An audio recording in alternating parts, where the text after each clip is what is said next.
Hello बच्चों, आज हम पद परिचय में जैसा कि हमने पहले पढ़ा विकारी और अविकारी, तो आज हम उसमें अविकारी शब्द पर आ गए। यानी हमारा जो विकारी शब्द थे उसका जो भेद थे वो सब खत्म हो गए। अब हम पढ़ रहे हैं अविकारी शब्द। अविकारी शब्दों को अव्यय भी कहा जाता है। अव्यय जिनका व्यय नहीं होता,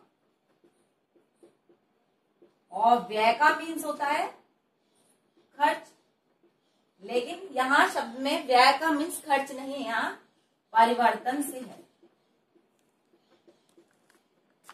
यानी संज्ञा, वचन, लिंग, काल आदि के कारण इन शब्दों में, अव्यय शब्दों में कोई परिवर्तन नहीं होता, वे अविकारी या अव्यय शब्द कहलाते हैं। तो ये आपको परिभाषा क्लियर हुई।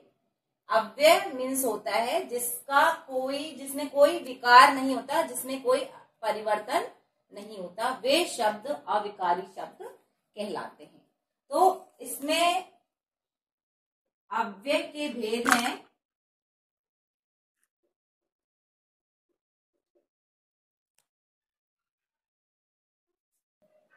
पहला है क्रिया विशेषण। जब हमने विशेषण पढ़ा था तो हमने इसकी चर्चा चलाई थी, क्रिया विशेषण। उसके बाद है संबंध बोधक,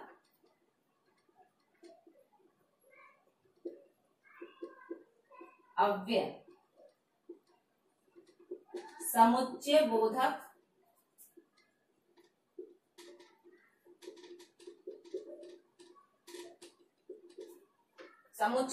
अव्यय, और इसमें चौथा है विस्मयादि बोधक अव्यय, और पांचवा अधिकतर किताबों में या बच्चों को पढ़ाया नहीं जाता, लेकिन उसमें होता है निपात। इस तरह से अव्यय के भेद हैं। अव्यय शब्द में आपने देखा होगा कि वह तेज चलता है, वह धीरे चलता है, वह कम खाता है। इस तरह से जो है धीरे,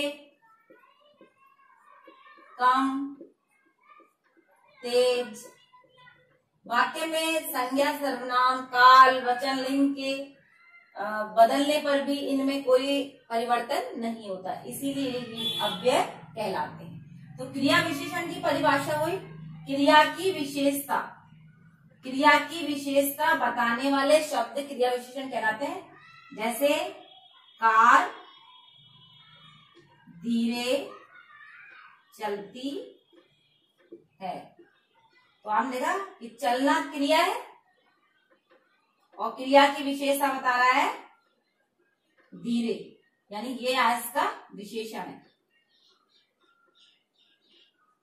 इस तरह से हमें पता चला कार धीरे चलती है, कार तेज चलती है, बिल्ली धीरे चलती है, बिल्ली तेज दौड़ती है।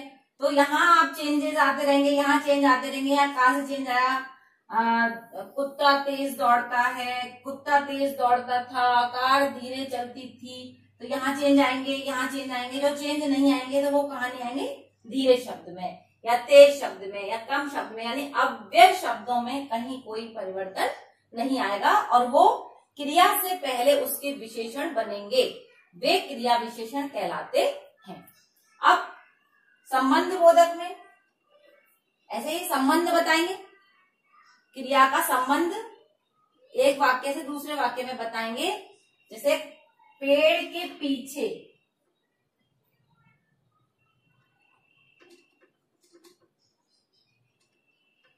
कार खड़ी है।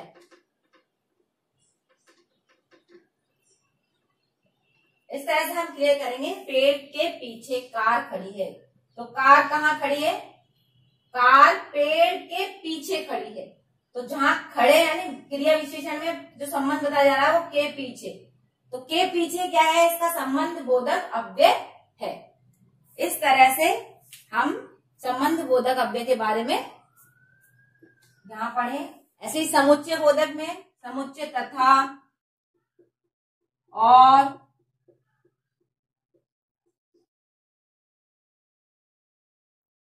या, अथवा, इनसे जुड़ने वाले समुच्चय बोधक। और विस्मयादि बोधक में आ, वाह, अरे, इस तरह से विस्मयादि शब्दों से, यानी विस्मयादि बोधक में आपको दिमाग होना चाहिए ये सबसे पहले लगते हैं, लेकिन एक क्रिया के बनेंगे पहली चीज, और इसका ये चिन्ह होता है विस्मयादि बोधक चिन्ह। तो क्रिया विशेषण में आप उसमें अव्यय के भेद में जो है आप विस्मयादि बोधक में ये इन शब्दों से बनने वाले शब्द। और निपात में किसी भी चीज को किसी पर उस पे दबाव डालकर कहा जाए या उस पर ही उसका दबाव बना दिया जाए, जैसे ये काम तुम ही करोगे, तो यहां जो निपात शब्द है वो ही, बस यहां तक जाएगी। तो देखा तक, यहां तक यानी समझ, ये काम तुमको ही करना पड़ेगा, तो यू हैव टू। तो यहाँ पे जो है कंपल्शन वाली जो चीज है वो इसमें थोप दी जाती है उसके ऊपर, तो वहां निपात अव्यय होता है। तो ये तो मैंने एक सरसरी जानकारी आपको अव्यय की दी। अब क्रिया विशेषण के भी भेद हैं।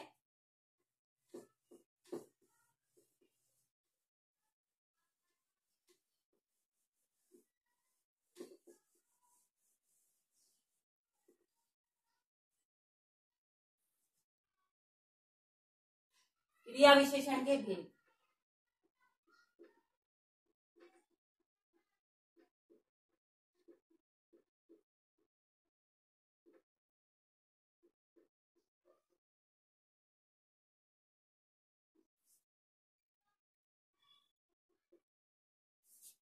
सबसे पहले रीतिवाचक। तो यहाँ पे एक है तरीका या ढंग। तरीका या ढंग बताने को हम रीतिवाचक में लेते हैं, और वे शब्द जो तरीके, तो इसको पहचान कैसे करेंगे हम, इसका जब हम प्रश्न बनाएंगे कैसे, तो उसमें आपको वो शब्द आएगा रीतिवाचक जो है, जैसे कैसे बैठो सीधे, तो ये रीतिवाचक हो गया, यानी एक ढंग और तरीका पूछा जा रहा है और हमने क्वेश्चन किया, प्रश्न किया कैसे से, तो हमें रीतिवाचक का पता चल गया। इस तरह से हम रीतिवाचक को पहचान पाएंगे। दूसरा है कालवाचक। कालवाचक जैसा कि शब्द से पता चलता है समय, इसमें समय के बारे में पूछा जाएगा और प्रश्न करेंगे कब से। जब हम प्रश्न करेंगे कब से, तो उसका समय आया, वह कब आएगा, वह कल आएगा। तो आएगा क्रिया है, उससे पहले आता है समय, बता रहा है कल, तो हमें ये पता चला कि कब, ये समय पूछ रहा है और उससे हम प्रश्न करेंगे कब आएगा, कल। तो जहां पे जो कल शब्द है वो कालवाचक क्रिया विशेषण है। इससे हमें पहचान हो जाएगी, जब भी हम कब से करेंगे उसके उत्तर में जो शब्द होगा वो कालवाचक क्रिया विशेषण कहलाएगा। अब है अगला परिमाणवाचक क्रिया विशेषण।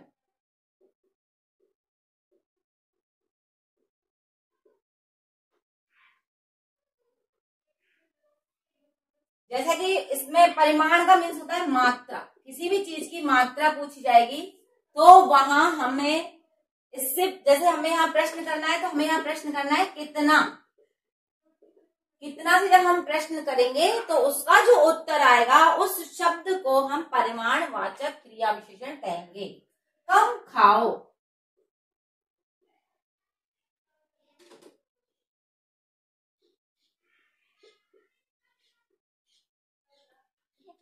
या कम बोलो, तो कितना बोलो, कम, या ज्यादा मत बोलो, हम ये भी कहेंगे, मान लीजिए ज्यादा मत बोलो, तो कम ज्यादा, इस तरह से जो मात्रा होंगी, नाप होगा, तोल होगा, तो वो हम कितना से इसमें करेंगे। यहाँ हो गया परिमाणवाचक। उसके बाद है आपका प्रश्नवाचक क्रिया विशेषण। प्रश्नवाचक क्रिया विशेषण में आपको प्रश्न किया जाएगा और उसमें आएगा क्यों, कब, कैसे, क्यों, कब, कैसे, इससे बनने वाले प्रश्न। आपने ऐसा क्यों किया, आपने ये कब किया और कैसे किया, तो इस तरह से जो प्रश्न बनेंगे वो प्रश्नवाचक क्रिया विशेषण कहलाएगा। तो आपका हो गया ये 1 2 3 4। उसके बाद में है आपका निषेधात्मक। निषेधात्मक का मतलब है मना या नहीं।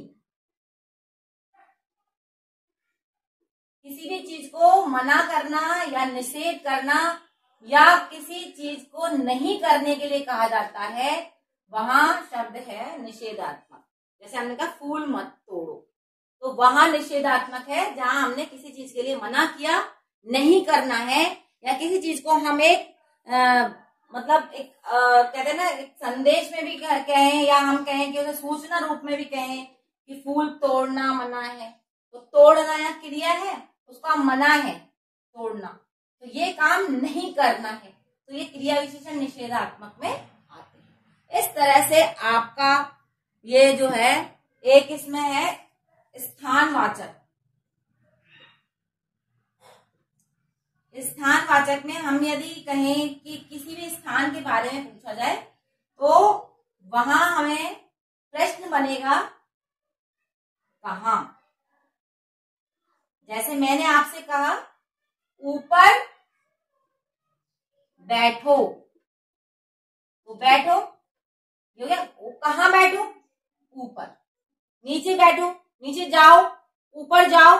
इस तरह से जो मैंने कहा आपको क्रिया के साथ ऊपर कहाँ जाना है, ऊपर, तो जो शब्द आया कहां से, तो वो है ऊपर, तो वो है स्थानवाचक क्रिया विशेषण। कारण वाचक क्रिया विशेषण, हम किसी भी चीज का कारण बताएं। जैसे मैंने ये काम क्यों किया, है ना, मैंने इसलिए किया, अतः, इसलिए, तो इसलिए मैंने ये काम किया, मैंने पढ़ाई की इसलिए कि मैं पास हो जाऊं, है ना, तो इसलिए पढ़ो, इसलिए पास हो जाओगे। क्यों, तो यहाँ पे एक कारणवाचक में ये है कि अतः, पढ़ाई की अतः पास हो गया। तो यहाँ जब हम कारण के लिए जो शब्दों का यानी अतः, इसलिए से जो शब्द इनको जोड़कर क्रिया से पहले इनका क्रिया विशेषण बनते हैं, वे कारणवाचक क्रिया विशेषण कहलाते हैं। तो क्रिया विशेषण हमारा पूरा हुआ। इस तरह से आपका अव्यय अविकारी शब्द पूर्ण हुआ। और अब हम पद परिचय किस प्रकार करते हैं, एक सिस्टमैटिक ढंग से हम पद परिचय की प्रक्रिया को अगले एपिसोड में पढ़ेंगे। अब यहाँ पे आज ये खत्म होता है। लाइक कीजिए, शेयर कीजिए, सब्सक्राइब कीजिए।